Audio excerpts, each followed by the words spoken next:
Owen Paterson, the Tory MP, has been found, of course, by an independent standards committee to have broken lobbying rules multiple times, I have to say. Well, for the moment, he's off the hook. Rather than voting simply on whether to accept the proposed 30-day suspension, the government today decided instead to table an amendment that basically said that they feel the system is unfair and needs changing. I've got to say, this vote was passed to lots of surprise. Well, I wasn't going to say surprise, actually, because I think it's pretty obvious given the Tory majority, but to cries of shame. Shame on you, look at what you've done to this place. And I guess the accusation is surrounding what some would say marking your own homework. Lots of, if you go on social media, the words Tory sleaze is trending. Was this the right decision? Laura, I'm going to come to you on this. Well, I don't believe in trial by media, and I don't like social media lynching. I think justice should be done properly.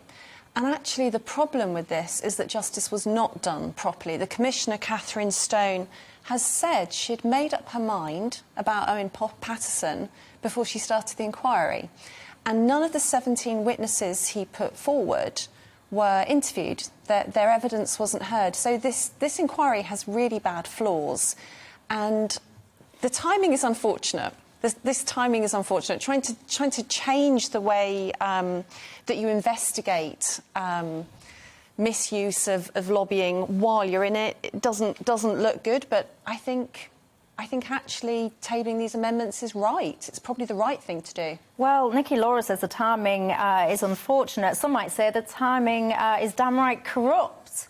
You know, all of a sudden, just as you're reaching the point where sentencing is due, I mean, it sounds a bit dramatic, but you all know what I mean, then all of a sudden, apparently, the system isn't right. Many critics would say there should have been a separation between this particular case and, indeed, the overall system itself. What's your view? Yeah, well, it's just so very convenient, isn't it, how this has kind of come to the fore, and they've, for ages, apparently, they've been wanting to change the system, and this is how they're going to do it. I suppose what I wonder with this, apart from all, I absolutely think this is corrupt because it's a case of the Tories literally trying to change laws to suit themselves, which they've done many times since they've been in power. But the thing about it is, how did Owen Paterson have the time to be an MP and consult for two firms at a rate of £120,000 a year on top of his 80+ K salary? Doesn't it concern us that our public servants are taking private money for something else and working effectively two jobs? So what you're saying, you don't think they should be able to have second jobs? I don't think they should, no.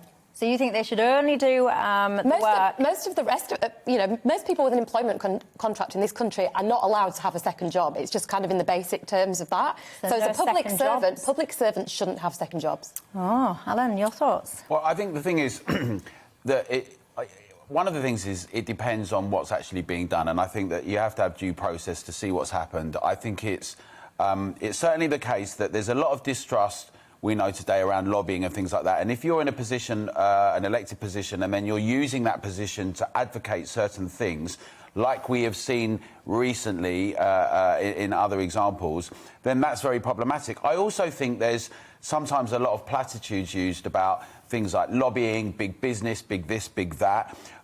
So I think it's important to get the details and the specifics. I think it's problematic that suddenly you change the rules, even though if it was planned beforehand, at the very time you try and address it. I do think that's problematic. I think that a bigger question is, I want to hold everyone to account for actually, rather than this question about lobbying and everything, is actually having transparency and honesty around political decisions they're making. I think that's a really significant, profound problem that we haven't actually dealt with properly still. And I would much rather see a conversation about why it is that we don't have enough transparency and, I think, quite frankly, honesty from government and elected officials around particularly what we've seen in the last 18 months and where we're going.